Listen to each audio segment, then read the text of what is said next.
সরকারি উদ্যোগে সারা দেশ জুড়ে ৪,৯০৮টি মসজিদের ইমাম, মুয়াজ্জিন, খতিব এবং মন্দিরের পুরোহিত, সেবাদানদাতা এবং বিশেষ করে বৌদ্ধবিহার বা গির্জার যেই সকল সেবকদাতা রয়েছেন তাদের জন্য কিন্তু মাসিক সর্বোচ্চ ১০,০০০ টাকার ভাতার ব্যবস্থা চালু করে দিয়েছে সরকার।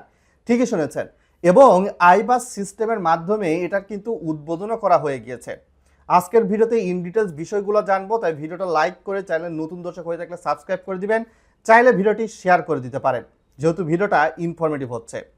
সরকারি বিভিন্ন নীতি নির্দেশনা বিবেচনায় বর্তমানে যে সকল নবগঠিত বাংলাদেশ সরকার রয়েছে তাদের কিন্তু বেশ কিছু ইস্তেহারেই ছিল এমন প্রক্রিয়া। তো এখানে আপনারা বিস্তারিত বিষয়গুলো দেখতে পাচ্ছেন এবং এক্ষেত্রে সম্মানী কিন্তু পাওয়া যাবে। পাইলট প্রকল্পের প্রাথমিক পর্যায়ে প্রতিটি মসজিদের জন্য মাসিক ১০,০০০ টাকা বরাদ্দ দেওয়া হয়েছে। এ অর্থ থেকে ৫,০০০ টাকা বিশেষ করে ইমাম, মুয়াজ্জিন ৩,০০০ এবং খাদেমকে ২,০০০ টাকা প্রদান করা হয়ে থাকবে। এছাড়াও মন্দির, বৌদ্ধবিহার ও গির্জার জন্য মাসিক ৮,০০০ টাকা বরাদ্দ রাখা হয়েছে। এক্ষেত্রে দায়িত্বশীল ব্যক্তি, পুরোহিত, অধ্যক্ষ, যাজক পাবেন ৫,০০০ টাকা এবং সহকারী দায়িত্বশীল ব্যক্তি অর্থাৎ সেবায়িত বা উপাধ্যক্ষ, সহকারী পালক পাবেন সর্বোচ্চ ৩,০০০ টাকা। জনপ্রশাসন মন্ত্রণালয়ের দায়িত্বপ্রাপ্ত প্রধানমন্ত্রীর এছাড়াও ঈদুল ফিতর এবং ঈদুল আজহা উপলক্ষে কিন্তু অতিরিক্ত বোনাসের সুবিধা রয়েছে ১,০০০। এক্ষেত্রে ইসলামিক ফাউন্ডেশন ধর্ম বিষয়ক কর্তৃক যে নোটিশটা দেওয়া হয়েছে সেখানে বর্তমান সরকারের নির্বাচনী ইস্তেহার বাস্তবায়নের লক্ষ্যে মসজিদের ইমাম, মুয়াজ্জিন এবং খাদেমের সম্মানী এবং প্রশিক্ষণ ভিত্তিক কল্যাণ ব্যবস্থা চালুর ক্ষেত্রে উপকারভোগী নির্বাচন ও তথ্যের ক্ষেত্রে বিবেচ্য বিষয়গুলো হলো, মসজিদ নির্বাচনের ক্ষেত্রে সাধারণভাবে যে সকল মসজিদের আয় তুলনামূলকভাবে কম এবং প্রত্যন্ত অঞ্চলে অবস্থিত সে সকল মসজিদ অগ্রাধিকার পাবে। তবে উপজেলা নির্বাহী অফিসারের নেতৃত্বে স্থানীয়ভাবে গঠিত কমিটির সিদ্ধান্ত প্রাধান্য পাবে। মসজিদের ইমাম, মুয়াজ্জিন এবং খাদেমের মাসিক সম্মানী প্রদানের ক্ষেত্রে বিবেচিত মসজিদটি জামে মসজিদ হতে হবে। এক্ষেত্রে যে সকল মসজিদ সহকারী ও দেশি বিদেশি সংস্থার অনুদানপ্রাপ্ত সে সকল মসজিদ সুবিধার বাইরে থাকবে।